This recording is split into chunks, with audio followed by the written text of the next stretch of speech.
All right, let's see if this works. Let me know if you can hear me or if you can't hear me. Either way.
Oh, my computer's so far away, it's so hard to see everything.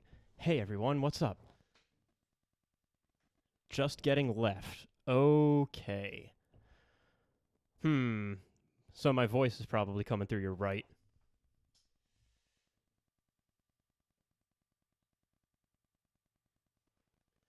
I'm not sure exactly how to deal with that, if I'm being perfectly honest. So, sorry. That might be an issue for next time. Playing an electric kit is definitely weird. I'm used to the acoustic thing. What's up, Roberto?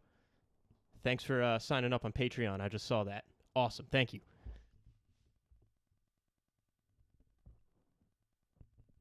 All right, I must have to mess around with like Soundflower or something to to get both things as like a single stereo track instead of two mono tracks. But yeah. Anyway, Ghost Notes and Spaghetti.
Got some weird sounds going on. Some lo-fi cassette 24/7 24/7 lo-fi hip hop beats. That's what I do here.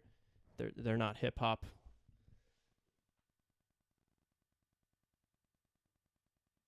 Yes, I am a drum teacher. I do teach drums. So yeah, if you guys have drum questions, hit me with some drum questions and I'll hit you with some drum answers. Yeah, the pad hitting's probably coming through my talk mic. I'm very, very new to all this, so we're all gonna learn together, and it's gonna be magical, and it's probably going to take a while, so bear with me. I'll mute the mic input while I'm playing.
Got to admit, I was not expecting such an underwhelming sound from that.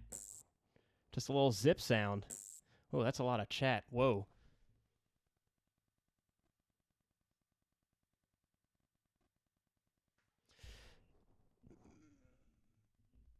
So, someone asked, Nate H asked, do you feel the E-Kit translates well to acoustics? I don't know, honestly. I'm kind of working with the opposite thing right now. I'm going from, like, having played only acoustic kit for a real long time to just playing an E-Kit, and it seems to work well enough.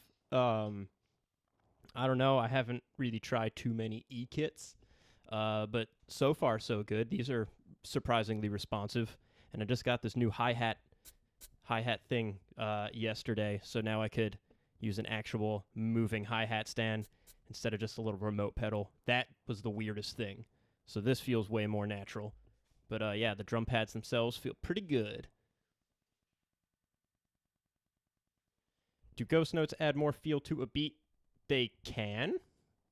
Depends on the feel, if the music calls for it. I like ghost notes. I think they generally help, but you still want to be wise with how you use them.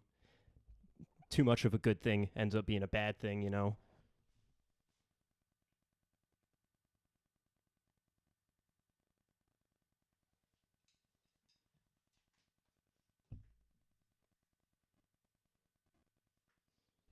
Spaghetti's great.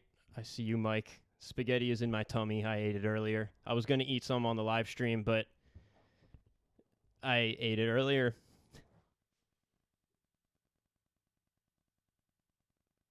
So yeah, dynamics on the E-Kit, they're definitely not as expressive as an acoustic kit, but I'm pretty surprised with these V drums. I'm not gonna lie. Let me get more of a natural sound, or this is a user kit I've made. Not very original or whatever, but it's got good tones. But yeah, the dynamics, they get pretty down there. And I haven't really had an issue with like miss triggers or anything.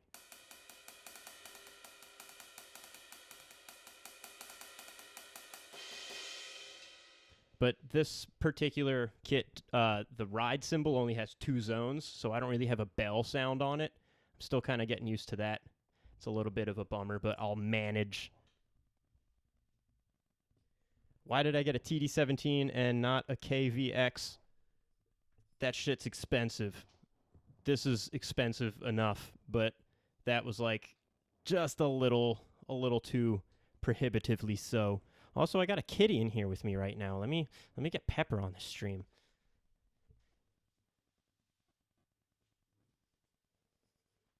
Got a big old kitty right here. It's a nice kitty. She doesn't really like getting picked up or sitting on laps, but she likes hanging out with me. It's not even my kitty, but she's a great kitty.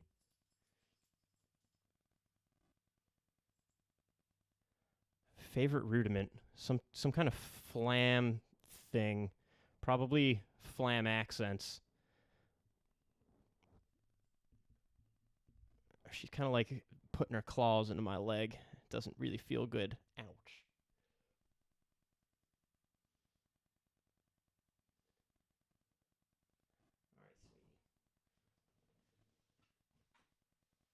Well, that was fun for a little bit.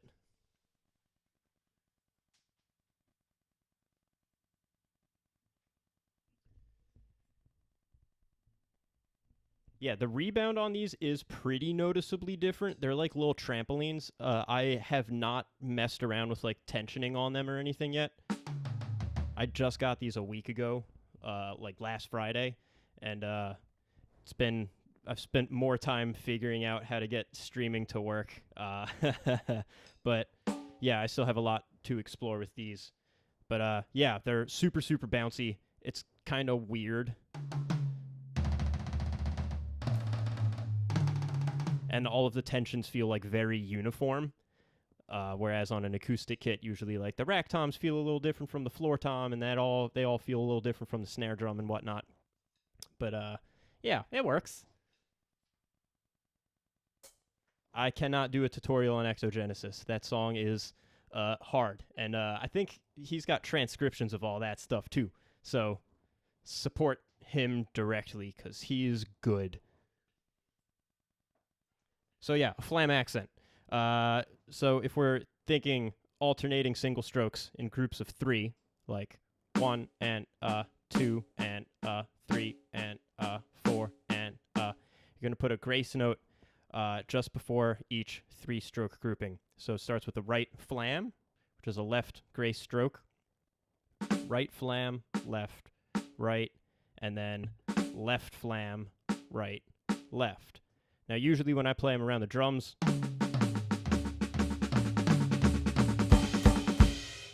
I usually use only left-hand flam accents because I like having the accent on the snare drum.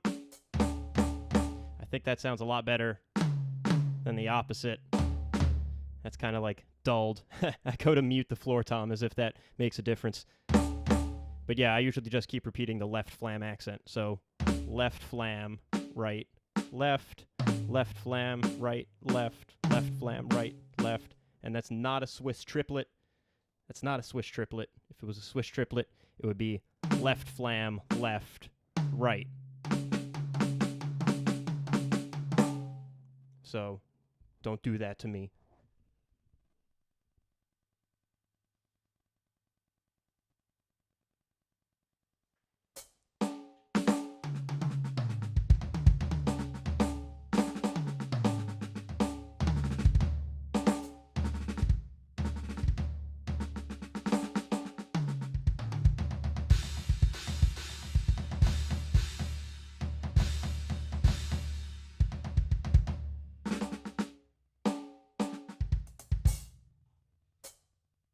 Pepper is still in here, by the way. She's just hanging out. Just kind of observing from afar.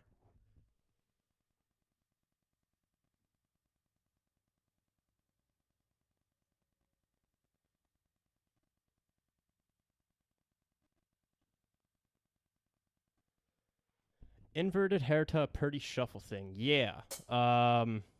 Expanding further on that, though.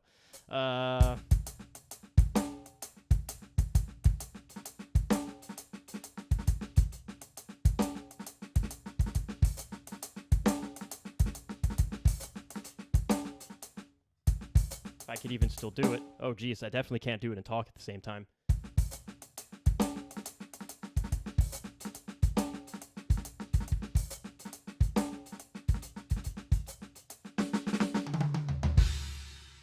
Yeah, I guess, well, expand upon it how exactly? I guess you could almost put the... No, because that messes up the whole shuffle feel.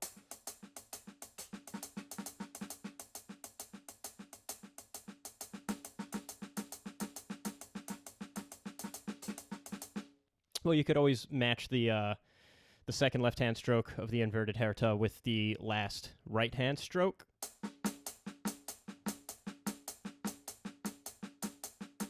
Which is something that Purdy kind of does anyway, a lot of times.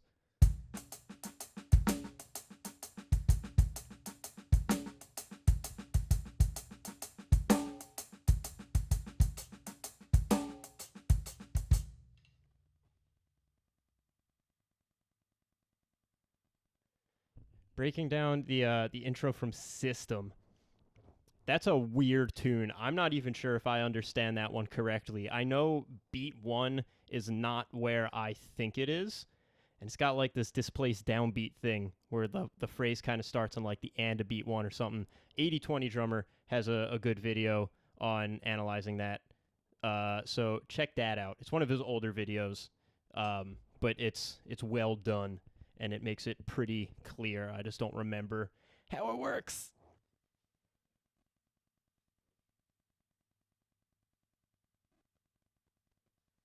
Yeah, these are Audio-Technica headphones. They're pretty nice.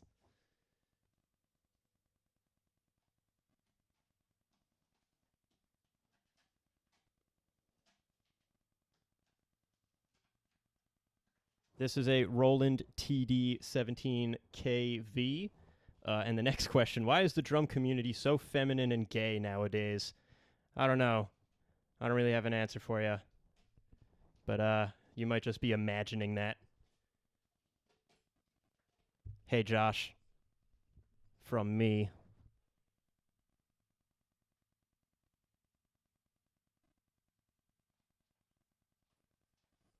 Favorite drum break or groove? I don't know.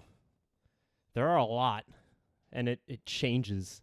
It's not always just one thing, I guess. I don't know. Lately, I've been into this like 5 against 4 stuff, which I think I'm going to make a video on tomorrow. But yeah, using 5 against 4 polyrhythms to like make grooves. They're super weird, but they're also kind of fun. These things that are like 1, 2, 3, 4.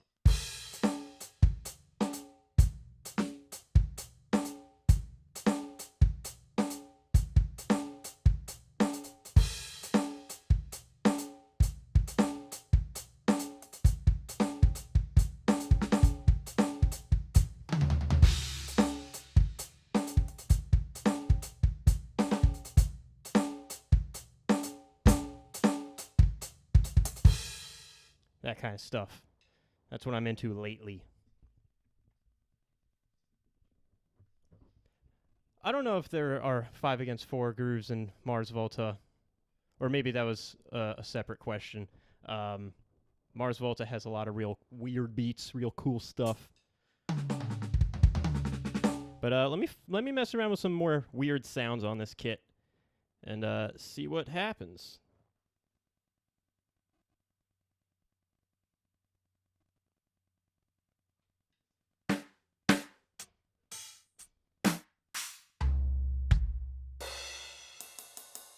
Dark Breaks Electroacoustic.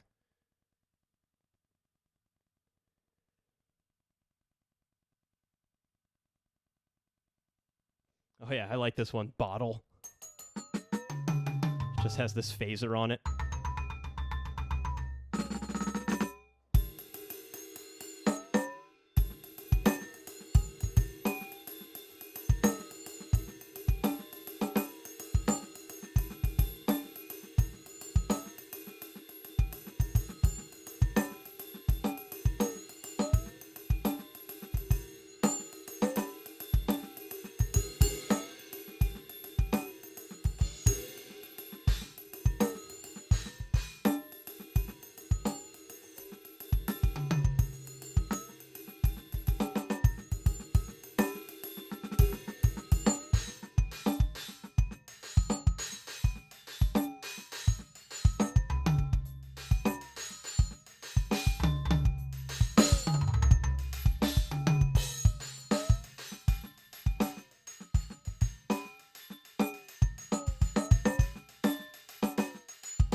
Oh no.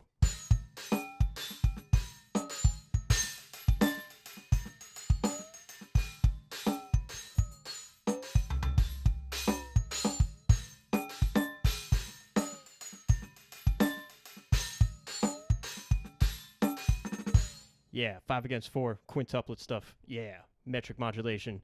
Yeah.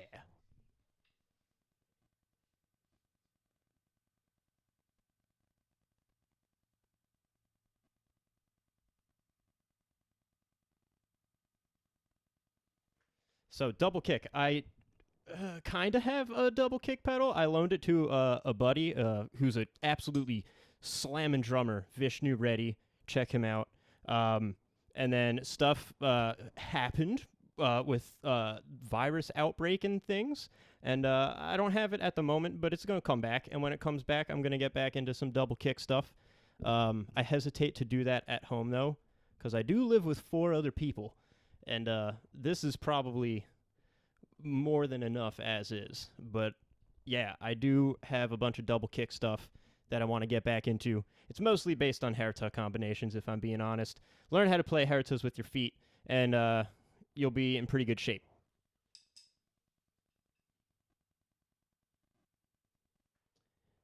Yeah, these bottle sounds are super fun. And yes, I like Zach Hill. He's friggin' bonkers. Nobody really plays exactly the way that he does. Yeah, very, very unique. What other weird sounds we got here, though?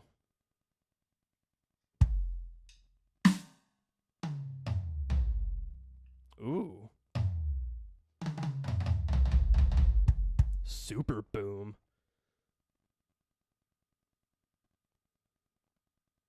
Second line.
All right, let me catch up with some of these questions here.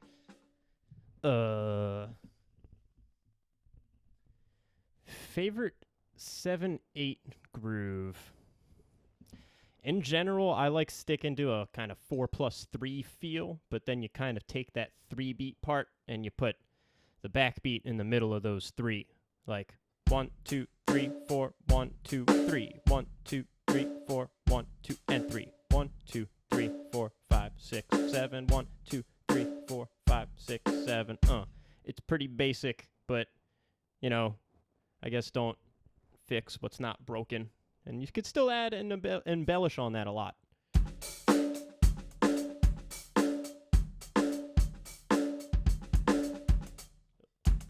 Woo. In theory, oh my goodness, in theory you can. I cannot play in 7 and talk at the same time, but I'm going to try anyway. 1, 2, 3, 4, 5, 6.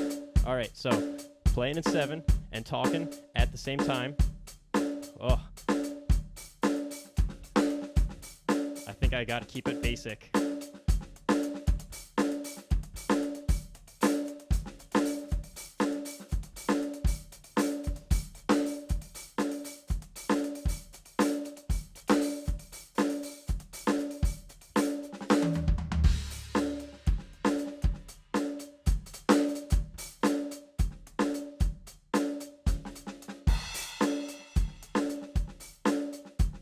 or you put like a 4 against 3 in the 3 part. 1, 2, 3, 4.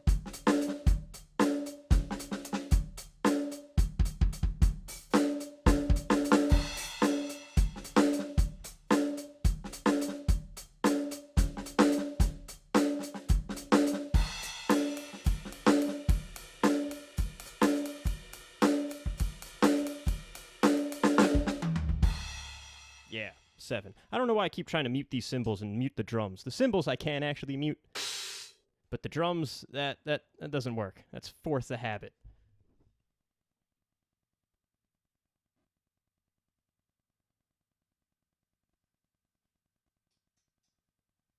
Do I have an opinion on Morgan Simpson? Honestly, I don't. I'm not familiar. So I got to do some research. I'll check him out. First artist I started listening to learn their drum parts. Probably System of a Down. Way back in like 2001. Because that's what my older brother was listening to. And, I was just a stupid fucking kid. So I was into whatever he thought was cool. And, like Chop Suey was one of the first songs I ever tried to learn. And I totally thought I was nailing it when I was a little shitty 10-year-old. But I was way off. I didn't learn that until way later. But, yeah. Could I chuck on a metronome and do some displacement stuff? Yeah, I guess. I could do some of that.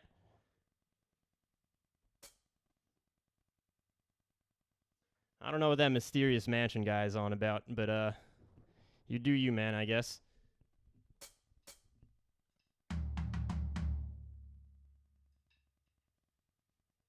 So it sucks.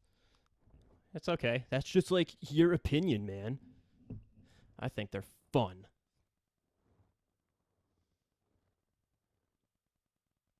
It's better than the crap I was listening to when I was 9 years old. I was listening to Backstreet Boys when I was 9 years old, but you bet I was not listening to NSYNC.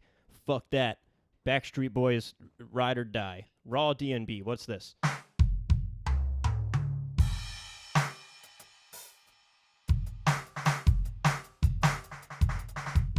I don't know about that. About that clap. Ooh.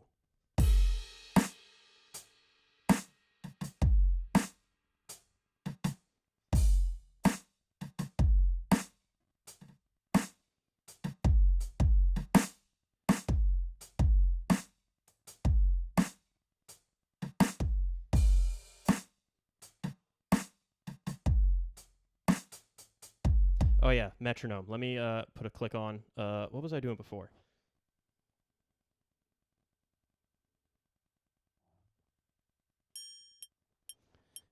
I'm just going to assume y'all can hear that.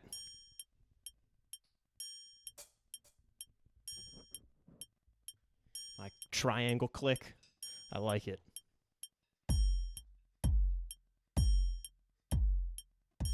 And I just aged myself. I don't hide behind, I ain't shook by my age. I'm 28 for all the curious people.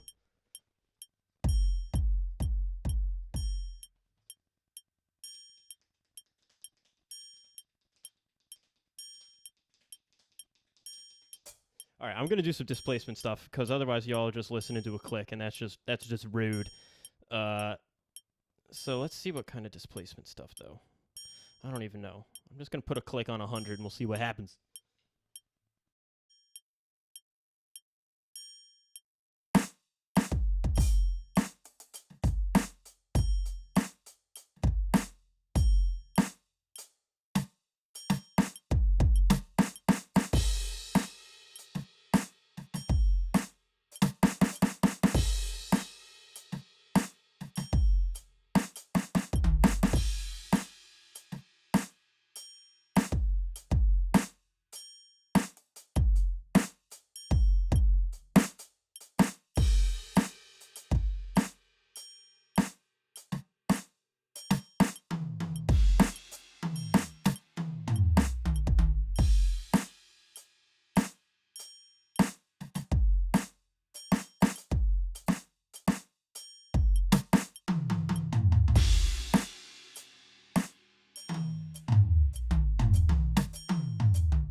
I'm not on it. I'm not on it with these sounds. I don't know what I'm going for. I need more of a plan.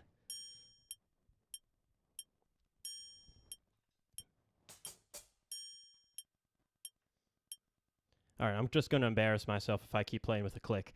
So let's do something that makes me look cool.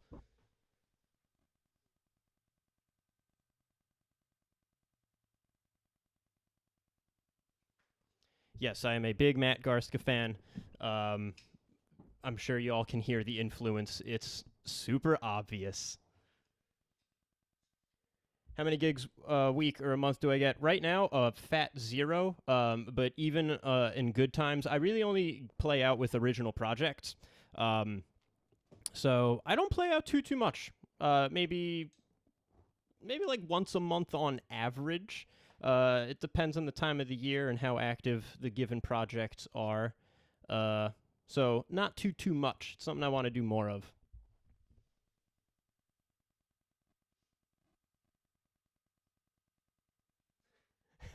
Covering pop songs with nothing but modulated beats. That would be rude, but a lot of fun. Just like displace everything by one beat or an eighth note or something.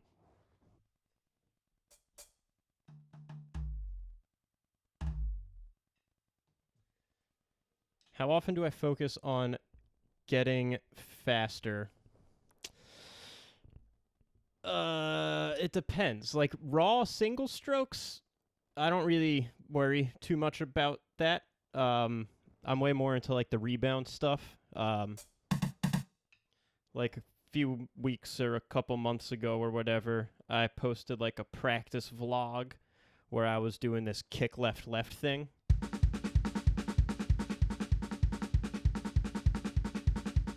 And like trying to keep that going fast and doing a bunch of different right hand patterns on top of that. And I wanted to get that fast because I wanted to totally unlink my kick and my left hand from my right hand. So I wanted it fast enough that I could play like these 3-stroke patterns on the right hand where I like really have to let the stick bounce, but also playing this other competing pattern with my left hand where I also need to make the sticks bounce. And for whatever reason, that became like a big thing for me. And of course, I'm super out of practice with it, but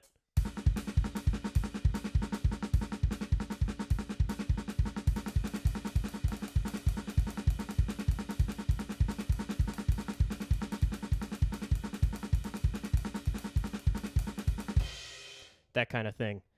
That to me is more important. Or like, you know, linear combinations. That was a little messy going around. I'm still not used to how tiny they are.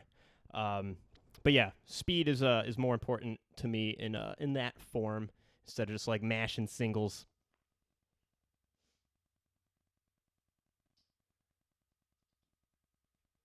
Blasting lesson? Nah. You wouldn't want that for me. That's not my jam. I don't really do blast beats. That's just like I'll leave that to other drummers that are more into that kind of thing. Yeah, I know the drum output's only going to 1 year. Sorry about that. I gotta that's a next time problem that I'll worry about.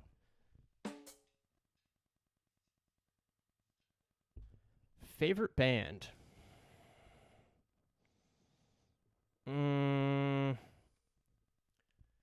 If I have to pick just one,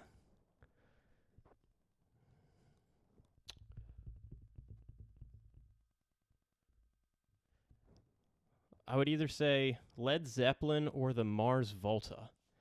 People are probably going to give me shit for that, but that's fine.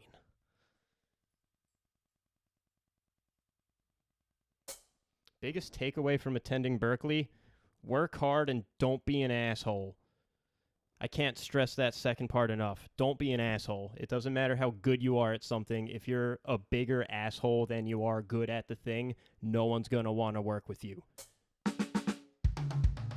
And also accept the fact that you're not going to be the best and live with it. Play Bleed by Meshuggah. I would if I had my double pedal.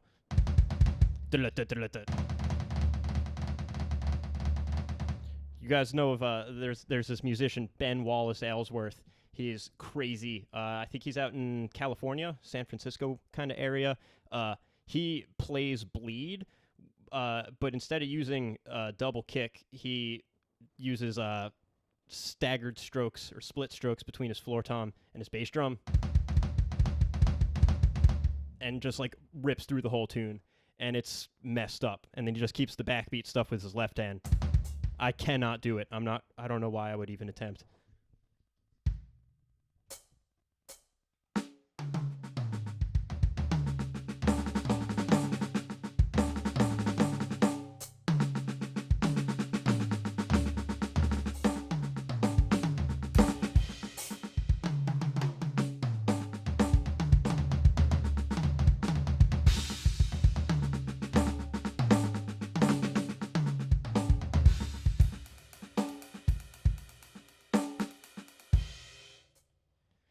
Have I thought about switching the kit up to lefty for improving left skills?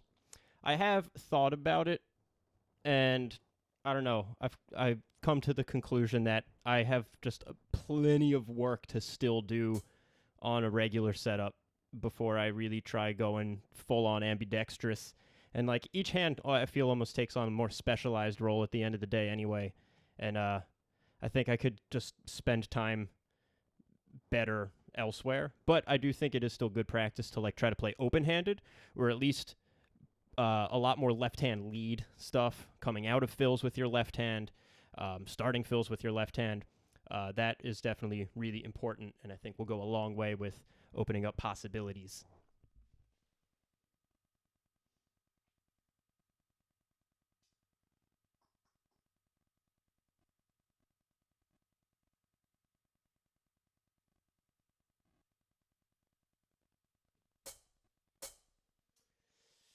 Favorite Zeppelin song?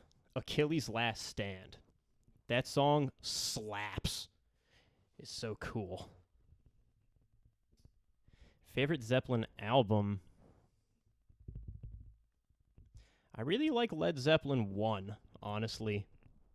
That was the first one I heard, and yeah, I don't know, it left an impression.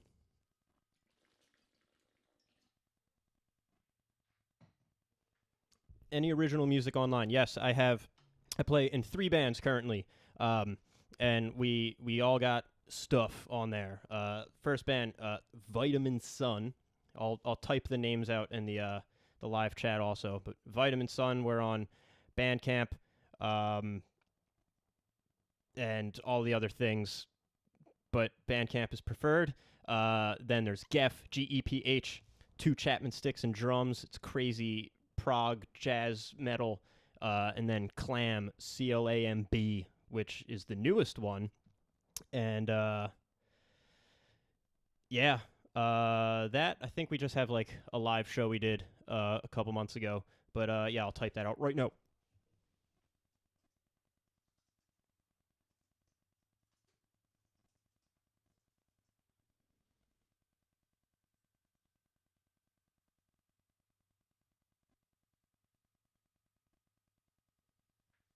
Yeah, I agree. The Crunge is a dope song. That groove is gnarly. It's a gnarly groove in 9.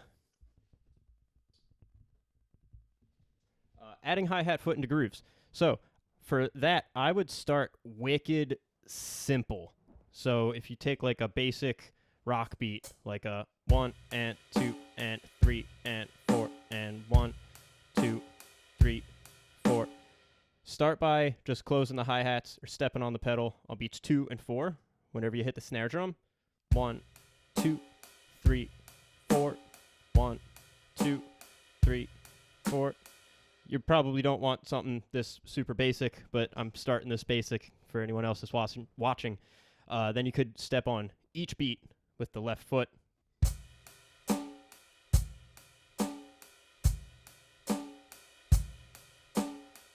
And then you could step on each 8th note,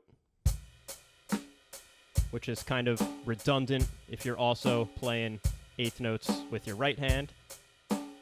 And then you could play 8th note off beats.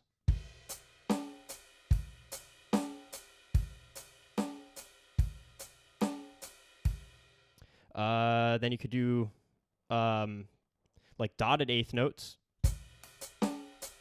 So now it'll take 3 measures for the left foot to line up on beat 1. And here we go. 1.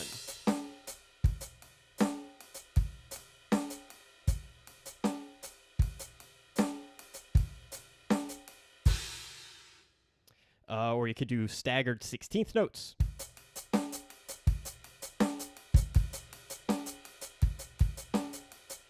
And then you just want to gradually layer in more bass drum, more snare drum, throw it into different meters, different feels. Or you could take more of the swing route. You could start there, just keeping your swing pattern on the ride. Oh, I don't like playing swing on an E-kit.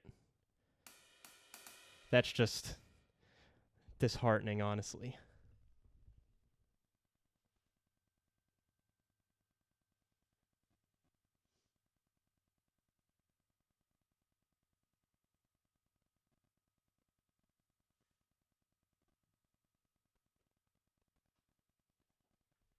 Hey, thanks, Mike House 2000. Thank you.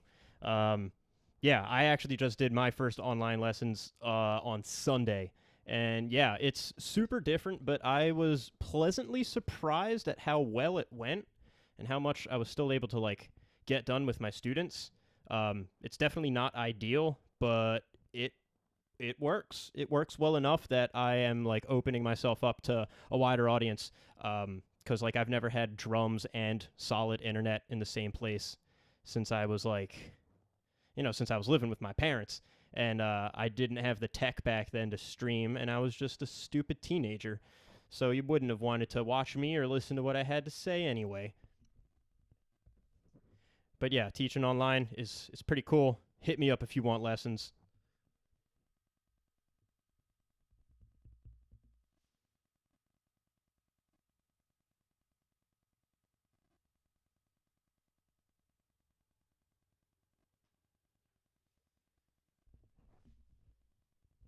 What's up, Federico? And what's up, Chris? I can't do a backflip. I'm so sorry, bud.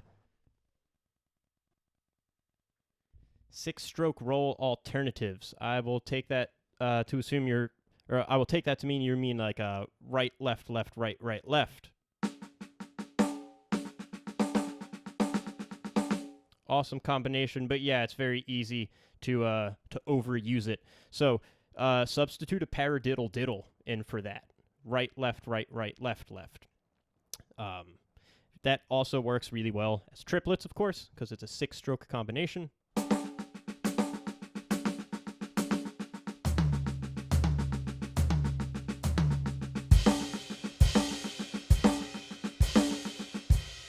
And in fact, I actually use a paradiddle diddle almost like an alternate to a blushda sometimes. So check this out. If you're doing blushdas, or flam drags, if you want to be more prim and proper and by the books. But if I make that flam like stupid wide,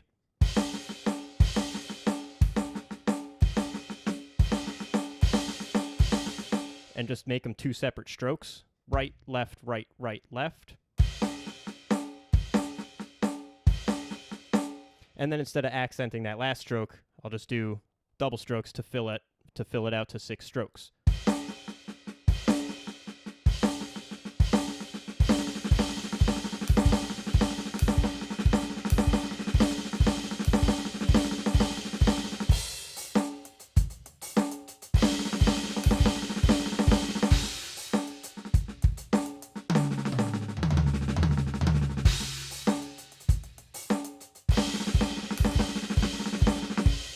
And you know what? I actually made a video on that a while ago at this point, maybe like a year and a half ago. It was all about paradiddle diddles and using paradiddle diddles to pretty much do that wanking I was just doing. It's fun. It's fun stuff. And yeah, there's a lot more of a detailed breakdown in there, even though the video quality sucks because I had no idea what I was doing back then, and I still barely know now. How often will I do streams? I don't know yet. I don't know. Tonight's just kind of like testing it out. I definitely still have to figure out some tech issues. You could probably see the little bar of finale down there that I plan to use to like notate stuff, but I haven't done that yet. And we're like 45 minutes into this, so yeah, I'll try to implement that next time. But maybe once a week, maybe twice a week. I don't know. I don't know. I don't want to set expectations and then let everyone down.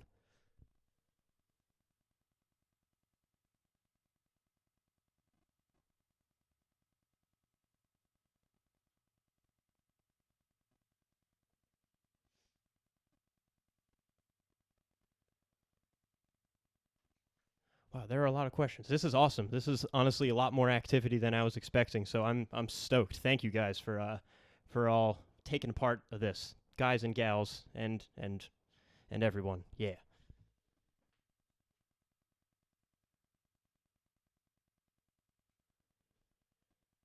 Top 5 drummers. Oh geez. Oh geez.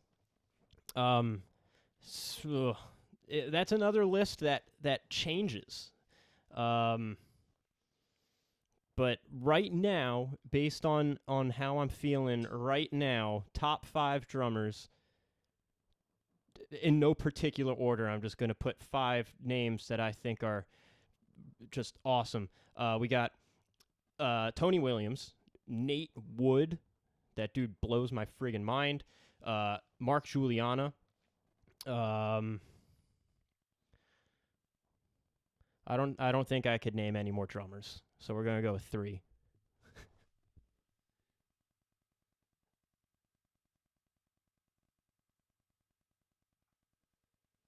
Do I have any tips or methods for to practice improvisation and solos? I never know where to start. It's tough. Practicing improvising is really tricky because like how do you practice making things up, and then like how can you measure if you're getting better at making things up? Um, you should definitely record yourself. Record yourself a lot when you're just kind of sitting down, making noise, having fun. Record yourself and listen back to it.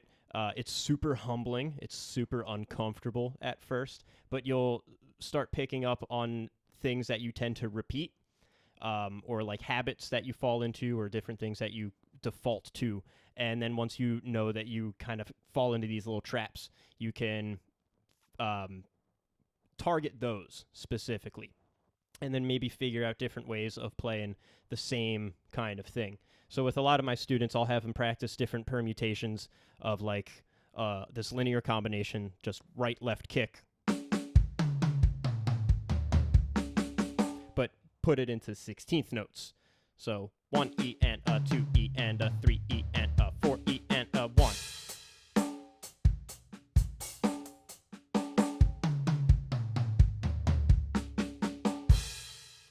So within that, we have all of these little 3-stroke groupings, all these little right, left, kick, and then we just have one grouping of right, left, right, left.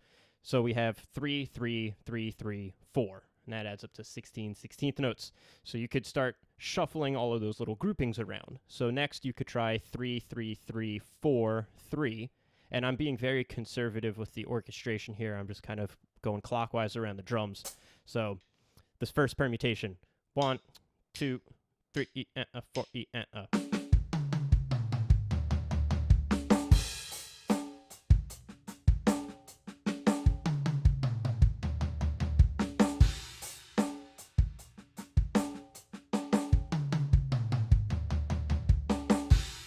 And then I could do another permutation. So 3 3 4 3 3.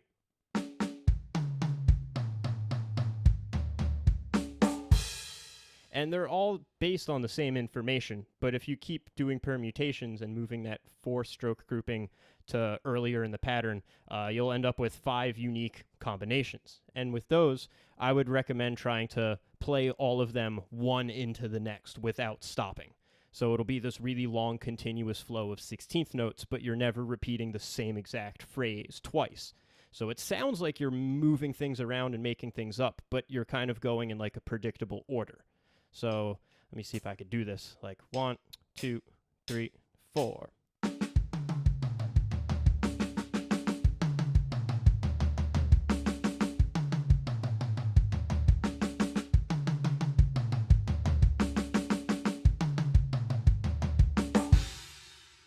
So you can construct these longer phrases that are maybe like 4 measures long. And you want to start small and start very almost calculated. And then eventually, all of those little combinations and those little 3-stroke groupings like right, left, kick will start naturally working their way into your playing. But it takes a lot of repetition. And for me, just like drilling patterns. I was not blessed with the ability to just like hear things and be able to replicate them. So I've spent a lot of time really analyzing things and writing out patterns and just like drilling permutations of patterns and then learning to play them faster and in different orders and all that. And then eventually it just starts to sound like improvising. Blah. Also, no, those are not Swiss Army triplets. This is exactly what I was talking about. These are flam accents. So left flam, which is right hand grace note, and then right, left, and then I'm doubling up that right hand stroke in the middle. So right grace note, left accent, right, right, left. A Swiss triplet, I would double the left hand first. Left, left, right.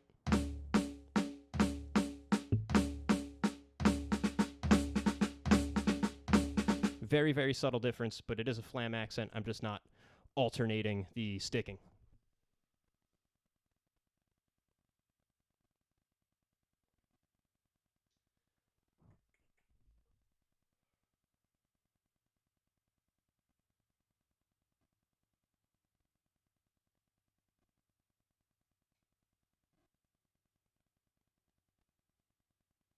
Oh, I see now that the terminology is up for debate, and I just grilled you for like 2 minutes. Sorry about that, bud.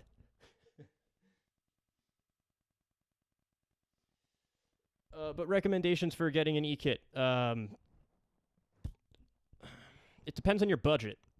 You could get a brand new Alesis Nitro for like $350 or something, but it's going to probably feel more like a toy than an actual instrument. It depends what you expect to get out of it. No matter what, though, if you're going for an e-kit, the number one thing, get one that uses an actual bass drum pedal. None of this kind of stuff where it's just like connected to nothing, because it's going to destroy your technique and make it so hard to switch to an acoustic kit again. Just make sure you got an actual bass drum pedal. But depending on how much you're willing to spend, there are lots of good mid-range options. I think you probably want to spend like $700 and up for something that'll last you at least a couple of years, that will feel more like an instrument and will be something that you like want to play, and something that will like help facilitate good technique and all that.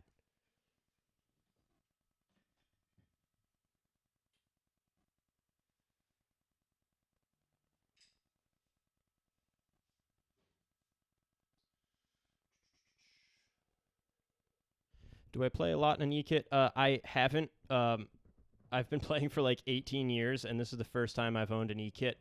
So this is very new to me. I've only had it for a week. So I'm going to be playing an e-kit a hell of a lot more, since the studio space I rent is closed. So I can't get to my acoustic drums for the time being, which is a huge bummer. But I'm not going to lie, I'm having tons of fun with these, and they play pretty nice. I find the transition to be smooth so far. I'm still definitely adjusting to dynamics and things, and just like the feel in general, because they're very bouncy. But I'll manage, I think. I'm just worried about going back to an acoustic kit after what might be several months of not playing one, but we'll worry about that when we get there.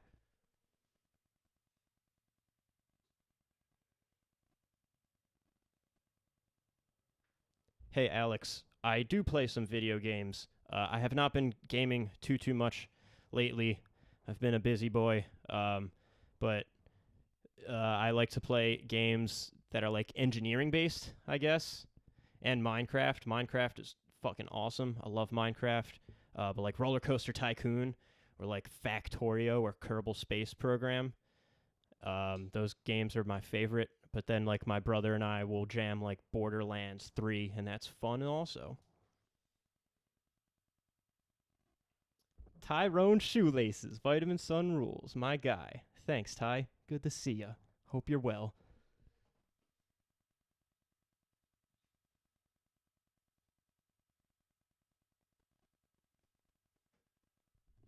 How often uh, do I spend? How much time do I spend on a practice pad nowadays? Um, Not enough, probably. Almost all the playing I did up until like last week was on an actual drum set, thankfully. So I still use a pad to like warm up usually, especially when I'm with students and whatnot. We'll do like guided warm ups. Um, but it's not something I focus too much on, and you could probably see it in my hands. I should probably put some more time into it.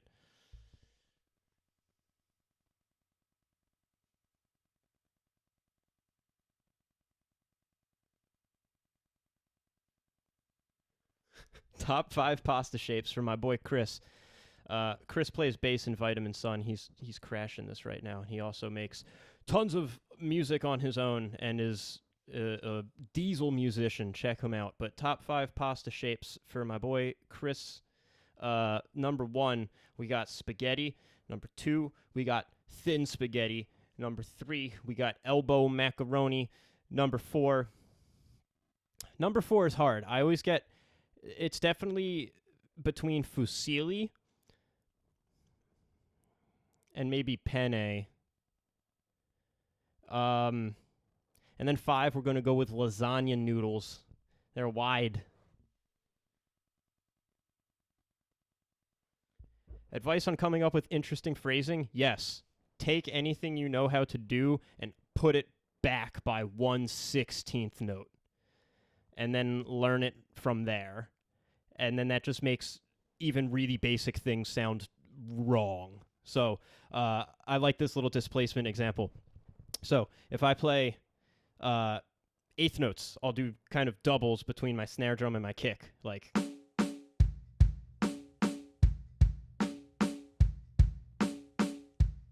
So I'll do that, but I'll keep quarter notes on the hi-hats.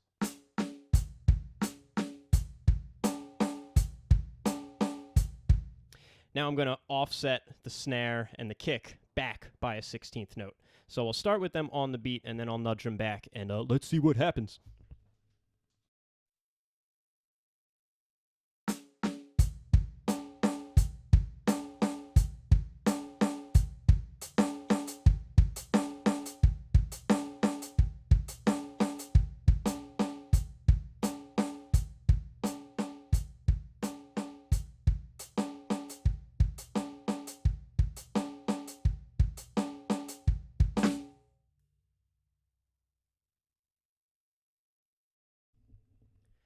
And then from there, you could do different permutations of double strokes. So instead of doing snare, snare, kick, kick, you could do snare, kick, kick, snare.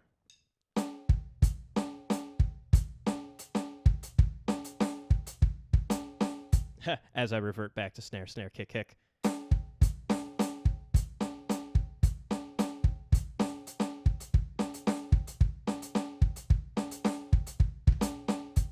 And I did it again.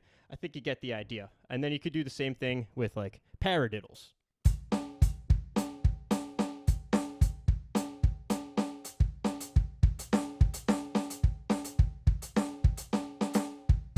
I don't know why I keep wanting to put the snare on beat 1. Let me see if I could do this just for my own sanity.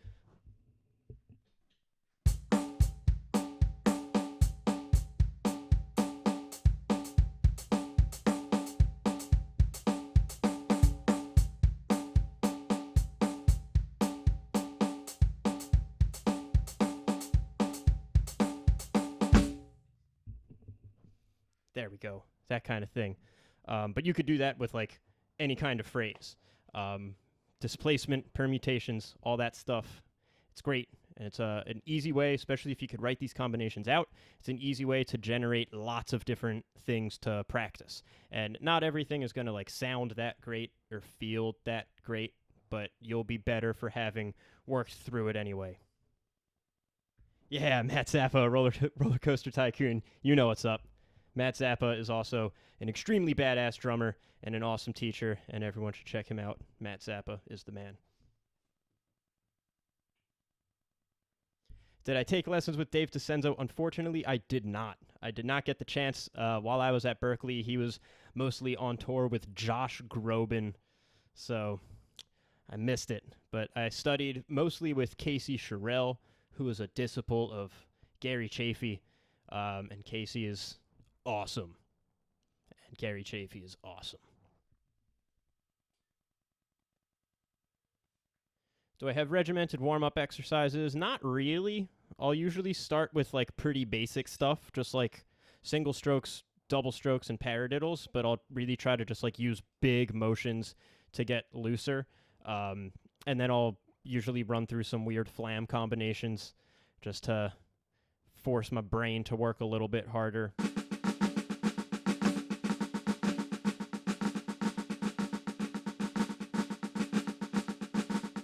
Some weird flam 7 thing like that. And also just like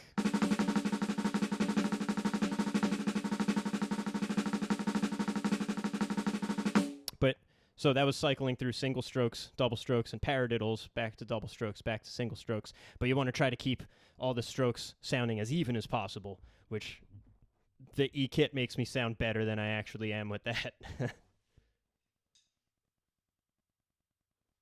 Oh, yeah, spaghetti.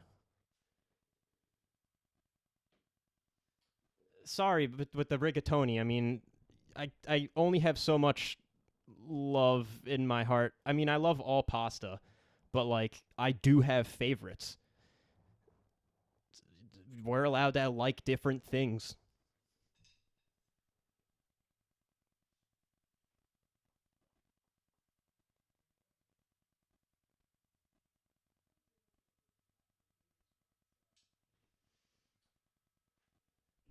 Did I learn orchestration and composition? To a degree, yeah. I had to learn, or I had to take a couple of arranging classes and a bunch of tonal harmony classes and jazz harmony classes, and assignments for those usually entailed composing of some type.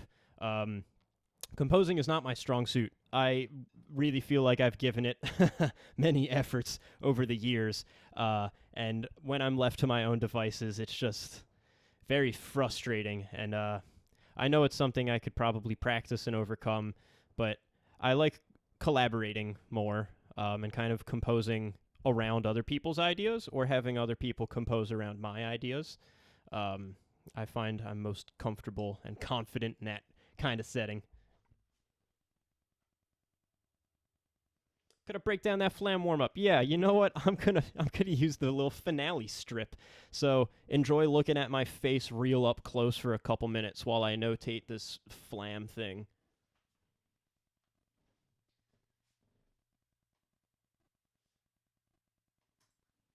So it's in 7.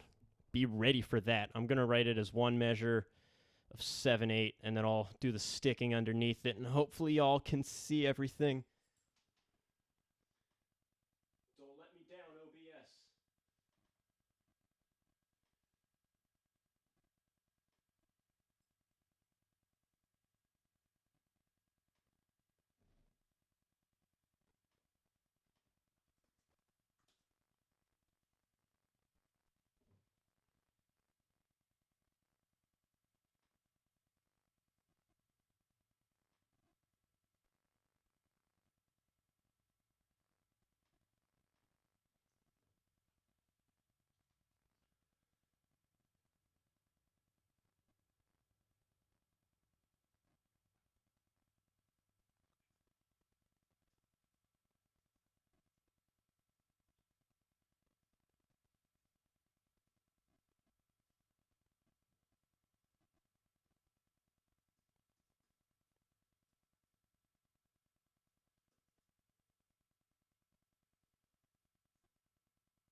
Chris, I'm sorry your arranging professor was really mean. I vaguely remember you complaining about that. Uh, you don't have to name names, but if you want to text me who it was, I'll probably be like, oh, yeah.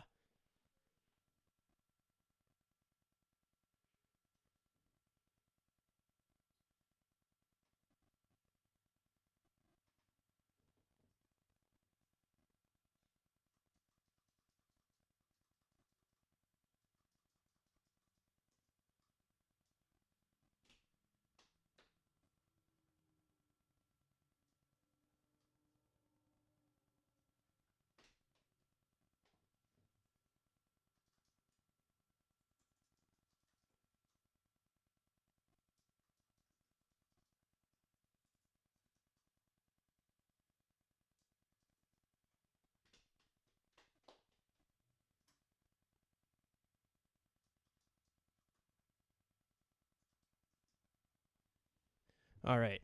That's it. That's the sticking. Now, it would typically alternate, or the sticking would typically flip around. Um, but I guess I don't quite have enough room at the bottom of the screen to show the alternate sticking. So use your imagination. But yeah, so we got like flam, tap, tap, flam, flam, tap, tap, flam, tap, tap, flam, flam, tap, tap. If you wanted to put words to it, you got yourself a pat a fla fla followed by a flam accent. So, flams and 7. Yeah, flams and 7.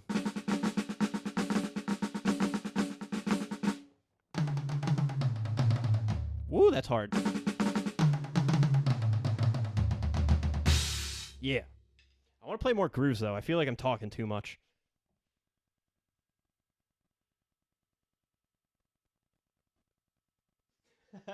Okay, thank you, Chris. Yeah, I remember now. That rhyming name, that's... Yeah. Good stuff. Our inside jokes are so funny, everyone else. I wish you could be in on them, but you can't. Sorry. How many years to graduate at Berkeley? I'm not sure if there's a typo in there. Um, it usually takes people 4 years.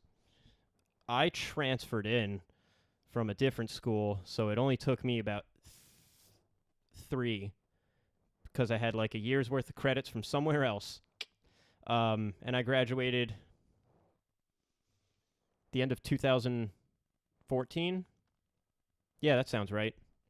So I've been out for just over 5 years.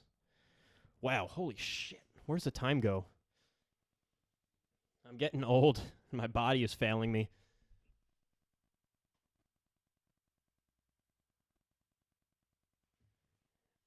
All right. What should I do now? Tell me what to do. Give me direction. Give me meaning. Otherwise, I'm just gonna really go flying off the rails here, and I don't know if any of us wants that.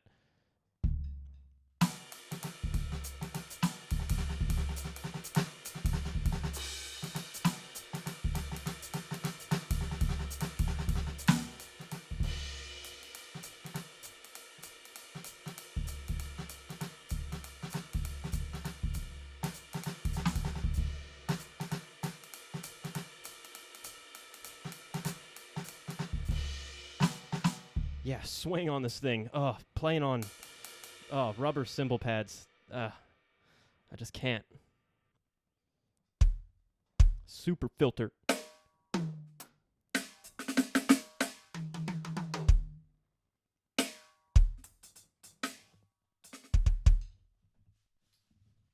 gotta get like a cushion or something to put in between my hi-hat stand and the stand of the E drums. I'm waiting for a rug to come in. I'm literally set up on top of a cardboard box. There was no foresight to this purchase. But here we are.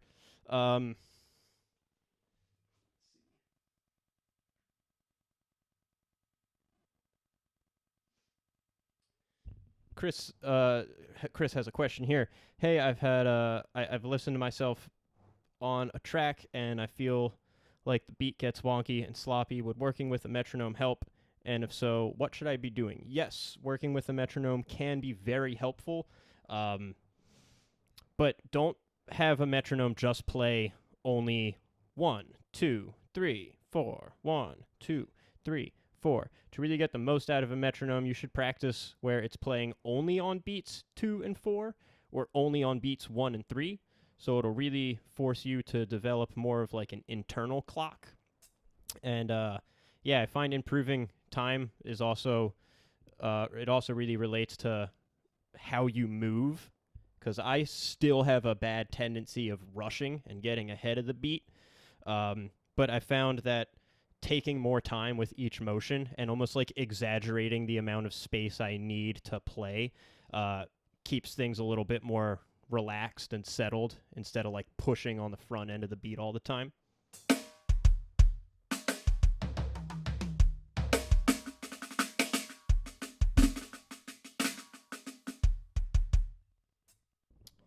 Play my favorite pocket groove.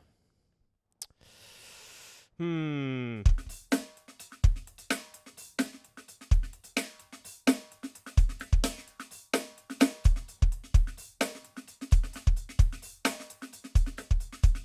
don't know if this is my favorite, but this is kind of a pocket groove, I guess.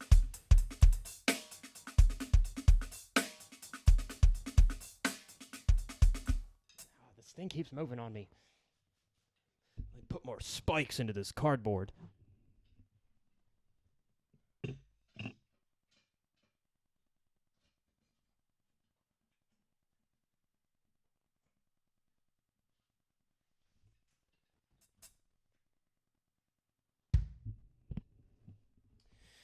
All right.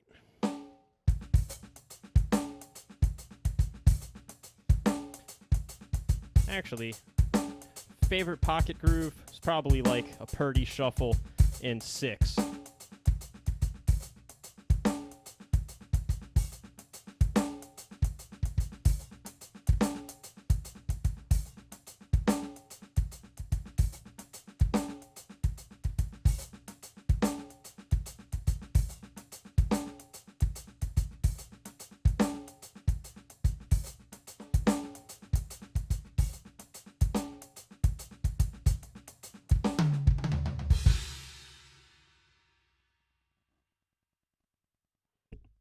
How tight is my spring tension? I had to like reset my pedal a little bit for this E-kit, so I have to have the beater like way higher than I typically would. So I rolled a bunch of tension off my pedal actually, so it makes it easier to play quietly, because I'm playing on the top floor in my apartment, and I do got... Well, I mean, it's like still the same apartment below me, but there are other people that live here, and I want to make sure I can play quieter, and it's a little easier to play quieter with a little less spring tension. So I would say I'm on like the medium light side right now.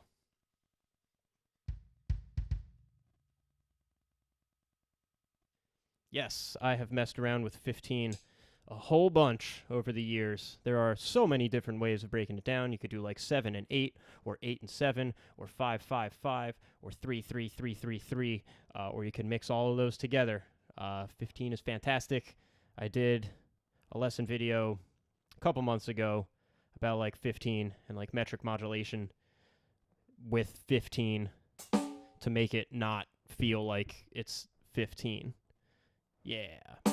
So 15, I don't know. Let's play with 15 a little bit.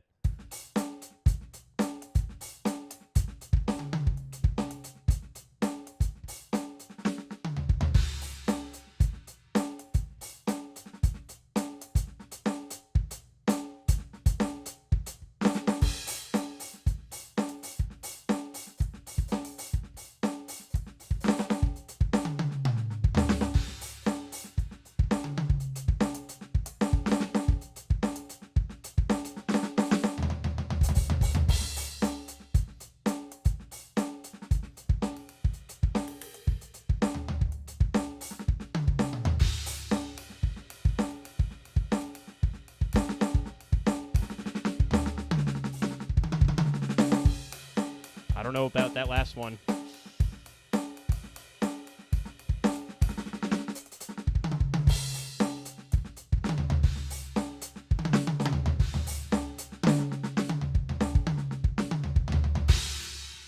Yeah, 15. Cool. How y'all doing? How's everything sound with just the drums going into your left head hole and the my voice going into your right head hole? Or if you're just listening through a phone speaker, it's just going into both head holes equally, I guess.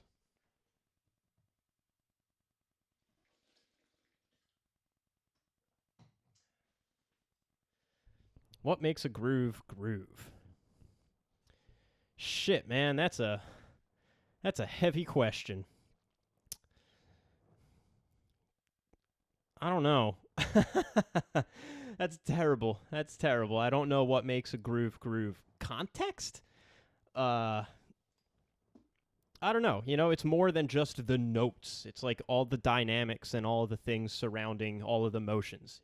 You know, it's like a bad drummer could make a simple groove sound bad. You know, if I take just like a basic rock beat, but I throw the dynamics all out of whack,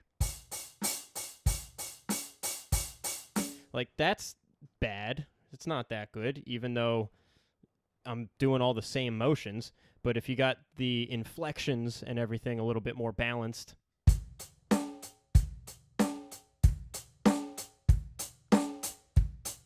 change dynamics up a little bit.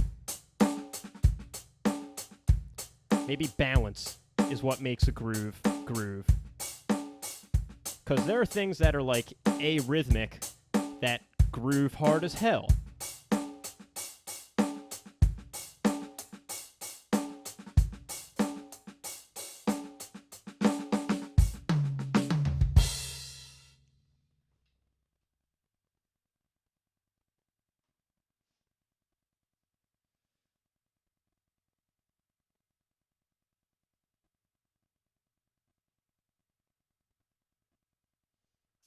I unfortunately can't really show bass drum technique stuff right now. I'm just kind of going through my laptop webcam, and I don't feel like going through the hassle of putting it on the floor and lining up the shot and everything. And right now, I'm not using the slide technique too much while I'm at home. I'm actually playing without shoes, which is something I never do.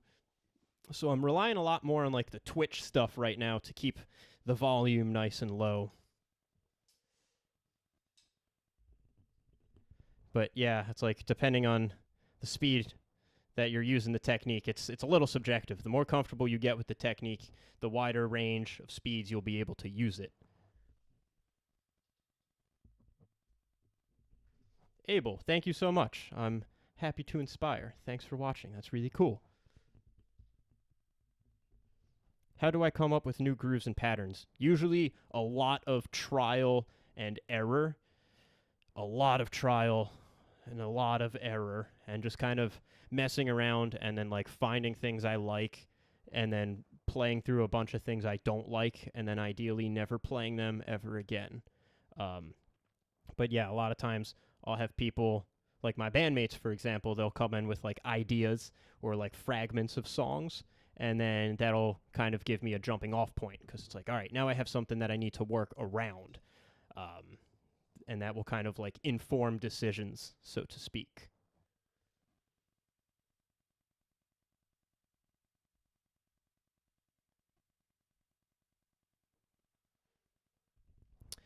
What's my best tip for playing in different time signatures without a metronome? So you're not relying on the metronome if you're ever in a setting where you don't have a click. Yeah, that's a great question. So the three bands I play in, we do not play live with a click, and we have tons of mixed meter stuff and odd meters and everything, and it can be really challenging to really lock in with that stuff. But you want to get your odd meters to the point where you don't need to count them. Now, I need to specify by saying there's a long way to go between like starting with odd meters and then getting to that point where they're more internalized. But instead of focusing on like counting so much, try to play around with different rhythms. So let's say we have 5. So we could think of 5 a couple different ways.